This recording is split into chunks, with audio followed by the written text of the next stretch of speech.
Oiê! Para você que não me conhece, meu nome é Lucas Rosa. Eu sou professor especializado em bolos decorados em cremes. Chantilly, chantininho, buttercream, ganache e afins. Mas eu tô aqui para te falar que o Lucas que você vai conhecer a partir de hoje não é esse Lucas aqui que tem uma postura de professor, uma postura de profissional. Eu quero que você saiba, a partir de agora, qual foi todos os meus caminhos até chegar aqui, onde eu estou. Bora?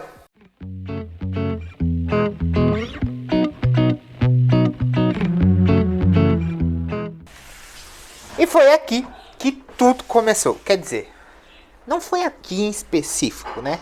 Foi na antiga casa da minha avó. Mas começou aqui. A nossa condição não era das melhores, assim. A gente passava por um momento muito delicado. A minha avó, ela... Não sei se todo mundo sabe, mas a minha avó, ela é costureira. Meu avô sempre trabalhou com plástico, com reciclagem de plástico, trabalhando em fábricas. Meu pai tinha acabado de iniciar uma empreitada, uma jornada empreendedora. Ele investiu em um mercado totalmente desconhecido, um rumo de roupas, num ramo de roupas, né, que não é tão fácil assim de ser investido. Como nem tudo são flores, a gente estava passando por um momento muito delicado. Minha mãe tinha acabado de perder o emprego, era algo bem complicado assim mesmo. E com isso, eu vendo essa situação, me senti fragilizado, me senti culpado também.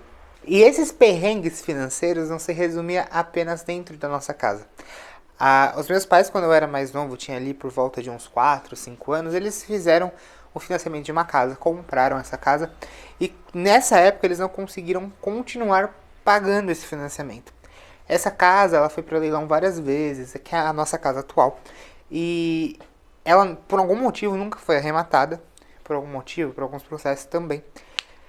E eu vendo toda essa situação, queria me movimentar. Precisava ali fazer alguma coisa. Não dava mais para mim ficar parado, somente olhando, esperando alguma coisa cair do céu. Foi então que, vendo essa situação um pouco fragilizada, eu decidi que eu precisava fazer alguma coisa. Não dava mais para ficar parado.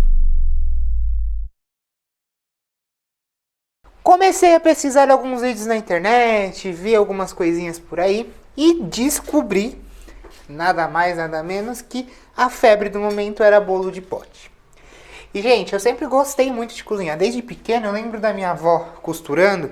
Ela morava numa casa assim grande, onde ela costurava na própria cozinha. Era bem grande assim, ela costurava com uma máquina e fazia a comida também no mesmo local, que era bem espaçoso. E eu lembro dela me pedindo para fazer arroz, essas coisas. Eu sempre gostei de cozinhar. Foi então que eu assistindo os vídeos, tive a ideia de começar a fazer bolo no pote. Bolo no pote, gente, é algo assim que a gente pensa que seja muito fácil de fazer, algo que a gente fala, nossa, qualquer um faz. E quem realmente conhece a confeitaria de fora, não sabe o que a gente passa dentro dela, fala, é realmente muito simples de ser feito. O meu principal objetivo com as vendas dos bolos de pote era ajudar a minha família. Porque vocês viram, né, que tava tudo conturbado. E aí que eu comecei. Estudei muito, vi muitos vídeos na internet. Vi vídeos só de recheio, vi vídeos só de massas, vídeos de como armazenar, embalagem. Eu fui atrás do conhecimento. Mesmo que básico, eu precisava de algum.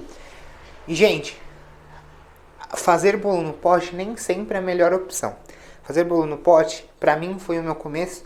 Foi a minha entrada na confeitaria. Mas eu não posso dizer que foi a melhor opção que eu tive. Fazer o bolo no pote, assim, é algo mais complexo do que a gente pensa. Porque você tem que pensar numa combinação de recheio, na validade que você precisa. E como era algo que eu pensava que poderia ser imediato, eu fui pra cima sem pensar duas vezes. E comecei a fazer os bolos de pote. Eu peguei os 100 reais que eu tinha ganhado de aniversário, porque aqui em casa a gente é assim, né? A gente tem mania de pegar, quando é aniversário, a gente dá dinheiro, que a pessoa compra o que ela gosta, o que ela quer, porque a gente nem sempre vai entregar o que ela quer. Eu tinha ganhado aproximadamente 100 reais, que na época era um valor bom, né? E eu peguei 100 reais e comprei tudo de insumos para fazer bolo de pote, leite condensado, creme de leite, Nescau, não era chocolate em pó. Comprei, como que chama? Chocolate fracionado para fazer alguns testes também. Achava que era chocolate de verdade. E foi o ó. Mas, gente, era um começo. Um menino de 13 anos que não tinha perspectiva nenhuma. E o meu objetivo ali no momento era ajudar a família. Só isso. Não tinha mais o que eu queria fazer. Só precisava fazer alguma coisa.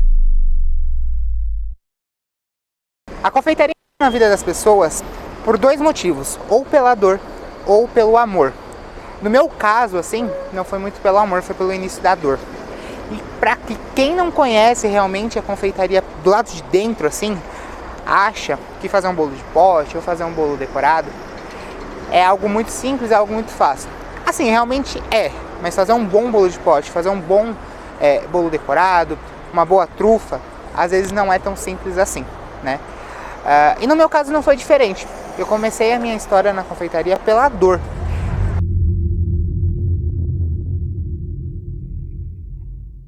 Eu entrei por questões financeiras, por questões familiares, que eu queria mudar, queria fazer essa mudança. E a confeitaria foi uma das minhas opções porque eu via mais fácil, porque a gente via todas essas situações acontecendo, né? A gente via pessoas vendendo bolo no pote, a gente via pessoas comprando muitas coisas, e principalmente doce. E foi aí que eu encontrei uma oportunidade de trabalhar com a confeitaria. E eu tô aqui hoje, na Avenida Conselheiro Carrão. Por quê? Foi aqui em específico que foi feito meu primeiro dia de vendas. Eu andei essa avenida inteira de cabeça lá da ponta até lá no final. Ela vai da Radial Leste, para quem é de São Paulo ali conhece a Radial Leste, e ela vai até praticamente ali Vila Carrão. Tem pelo menos uns 5 km de extensão ou mais. E eu batia de porta em porta. Eu saí com uma sacolinha de bolo no pote, eu batia de porta em porta de cada loja. E aquele dia pra mim, assim, fez a diferença total. Porque naquele dia eu vendi um total de 0 bolos no pote. Eu produzia bolos no pote, eu não tinha essa total confiança para realmente vender esses bolos, para investir investir assim, na verdade acreditar no meu propósito. Eu realmente só queria vender o bolo de pote. Como eu não tinha conhecimento algum, e essa era uma alternativa rápida e fácil para ganhar dinheiro, que na época era, né, na verdade ainda é uma alternativa muito boa, só que eu naquela época não tinha condições de investir em mim, de acreditar no que eu fazia. E pra mim passar aquele dia inteiro aqui, vender um total de 0 bolos no pote, o dia inteiro não, mas uma tarde com certeza, foi transformador, porque eu não queria desperdiçar aqueles bolos de pote. Eu já tinha decidido a não trabalhar mais com isso, que eu ia inventar algum outro jeito de melhorar, né, de trazer uma renda extra para a família. E aí o que eu fiz? Para não desperdiçar, porque gente, é alimento, né, querendo ou não é alimento, peguei esses bolos e eu levei para a escola.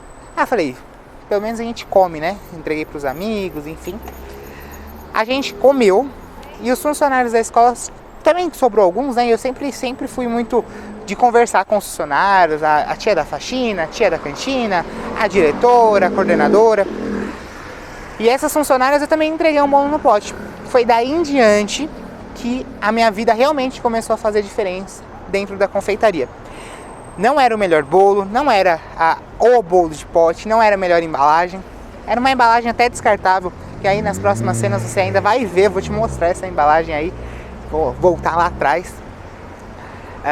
Não era o melhor bolo, eu fazia brigadeiro com Nescau, aquele bolo de chocolate que é pálido, né?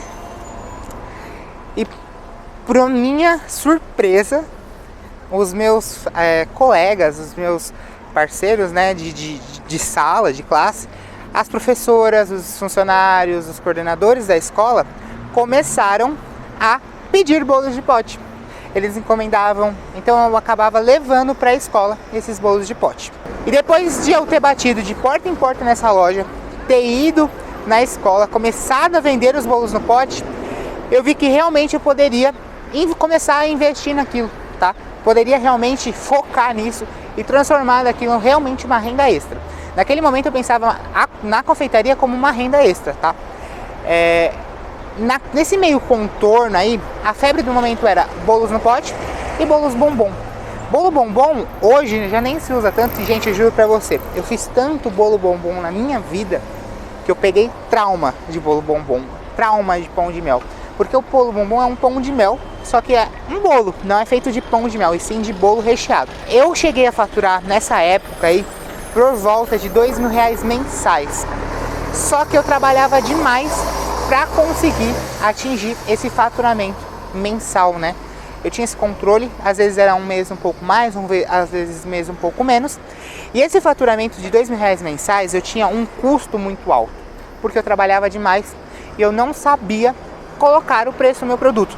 Que para quem começa, realmente, às vezes é o que mais tira a vontade de começar, porque a gente trabalha e não vê o lucro no final das contas, a gente não vê o nosso dinheiro voltando para nós, aquele dinheiro que a gente investiu, que a gente trabalhou para conseguir concluir.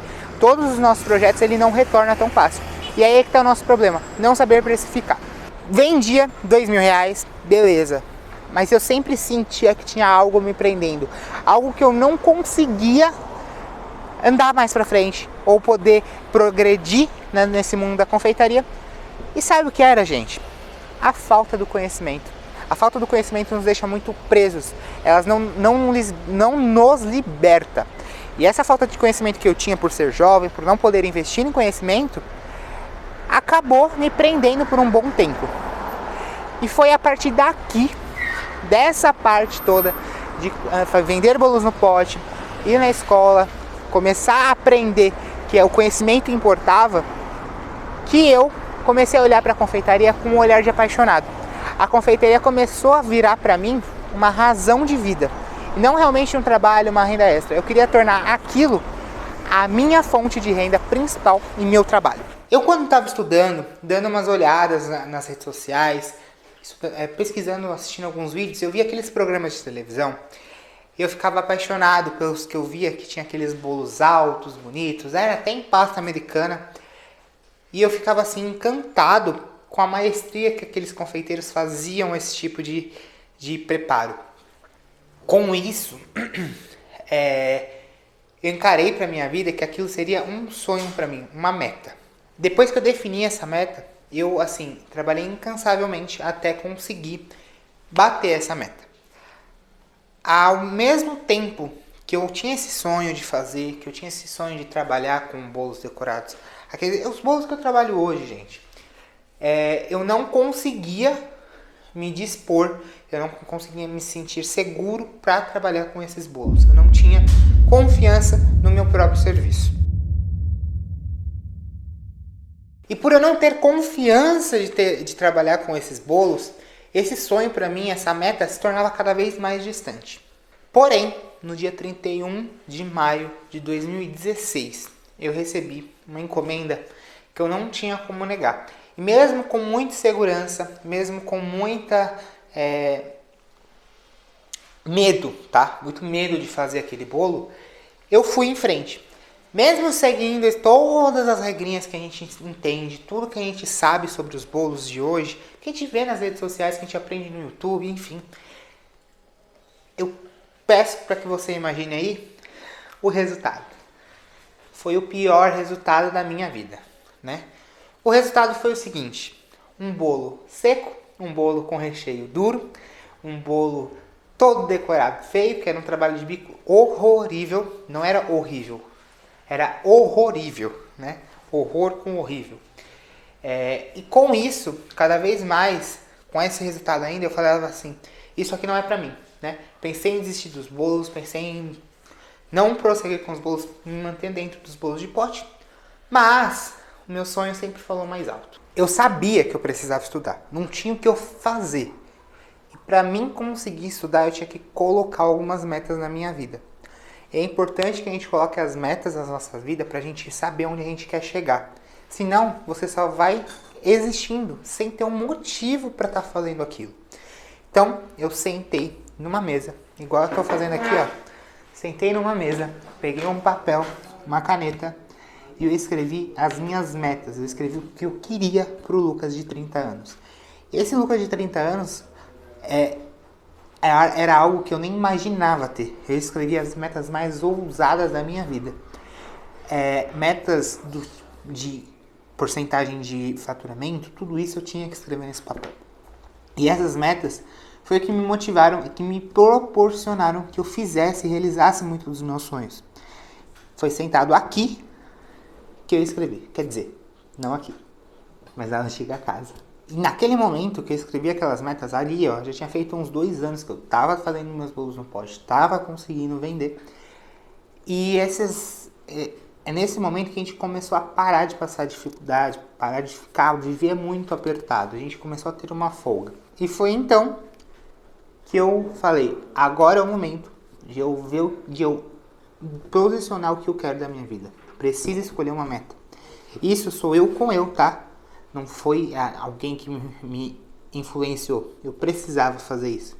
Se eu não quisesse continuar a mesmice de sempre, eu precisava colocar metas.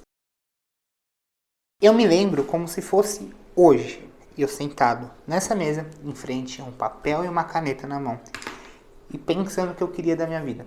Até então, o Lucas, como confeiteiro, tinha acabado de nascer. À medida que a demanda de bolos iam aumentando, iam surgindo cada vez mais novos clientes que vinham solicitando os bolos decorados, os bolos altos, os bolos para a festa em si, a minha paz,